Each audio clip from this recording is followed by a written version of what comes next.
నమస్తే. కంట్రీ న్యూస్తో మీ మణిబాబు. వైఎస్ శర్మిలారెడ్డి గిరిజన ప్రాంతంలో పర్యటన వలన వైసీపీ నాయకులకు గుబులు వణుకు పుట్టింది. ఏపీ కాంగ్రెస్ పార్టీ ఆదివాసీ కాంగ్రెస్ రాష్ట్ర చైర్పర్సన్ శ్రీమతి పాచిపెంట శాంతికుమారి డిమాండ్. 10వ తారీఖున గిరిజన ఏజెన్సీ ప్రాంతంలో గౌరవనీయులైనటువంటి వైఎస్ శర్మిలారెడ్డి పులివెందల పులిబిడ్డ అంటే మహిళా టైగర్ ఈవేళ ఏజెన్సీ ప్రాంతంలో పర్యటించడం వల్ల కాంగ్రెస్ పార్టీ నాయకులు భారీ ఎత్తున చేరడం వల్ల ఈవేళ వైసీపీ కార్యకర్తలకు నాయకులకు బీజేపీ వైసీపీ జనసేన అందరికీ కూడా గుబులు పట్టింది, భయం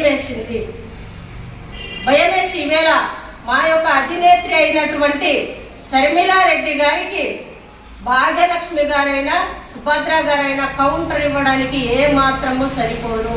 నైతికంగా వాళ్ళు ఇవ్వాల్సిన కౌంటరు అది కాదు అని మేము కాంగ్రెస్ పార్టీ నుండి తీవ్రంగా ఖండిస్తున్నాం. ఈవేళ గిరిజన ప్రాంతంలో GMS నంబర్ 3 కొట్టి వేస్తే 4 సంవత్సరాలు వస్తే ఈరోజు ఒక్కరంటే ఒక్కరు కూడా అసెంబ్లీలో కానీ పార్లమెంట్లో ప్రస్తావన తీసుకురాలేదు. గిరిజనుల పైన చిత్తశుద్ధి ఉందా లేదా? వాళ్ళు వైసీపీ ఎంపీ ఎమ్మెల్యేలు మంత్రులు కూడాను నాయకులు కూడాను ఆత్మ పరిశీలన చేసుకోండి. గిరిజన ప్రాంతంలో ఉన్నటువంటి GMS నంబర్ 3 100% గిరిజనులకు ఉన్నటువంటి రిజర్వేషన్ ఈవేళ తొలగిస్తే ఈవేళ రాష్ట్ర విభజన జరిగింది, విభజన వల్ల ఇబ్బంది పడ్డాము అనేసి భాగ్యలక్ష్మి గారు అన్నారు. కానీ రాష్ట్ర విభజన చేసేప్పుడు దేశంలో ఉన్న నాయకులు రాష్ట్రంలో ఉన్న నాయకులు ఏకపక్షంగా కూర్చొని నిర్ణయం తీసుకున్న తర్వాతే శ్రీమతి సోనియా గాంధీ గారు విభజన చేయడం జరిగింది. ప్రత్యేక హోదా నేను తెస్తాను, విభజన హామీలో అమలు చేస్తానని రాష్ట్ర ముఖ్యమంత్రి జగన్మోహన్ రెడ్డి గారు అన్నారు. దానికి ఎందుకు విఫలమయ్యారు ఒకసారి మీ ముఖ్యమంత్రి గారికి అడగండి. ఇవాళ చంద్రబాబు నాయుడు గారు నేను కూడా ప్రత్యేక హోదా తెస్తానని చెప్పారు. చంద్రబాబు నాయుడు గారు కూడా విఫలమయ్యారు. ఒకసారి పరిశీలన చేయండి. ఈవేళ సోనియా గాంధీ గారికి చెప్పడం కాదు, ఈవేళ రాహుల్ గాంధీ గారికి మీరు చెప్పడం కాదు, మీరు ఒకసారి తెలుసుకొని మాట్లాడండి. మీరు కూడా కాంగ్రెస్ పార్టీలో ఉండేరు, కాంగ్రెస్ పార్టీలో నాయకత్వాన్ని వహించారు.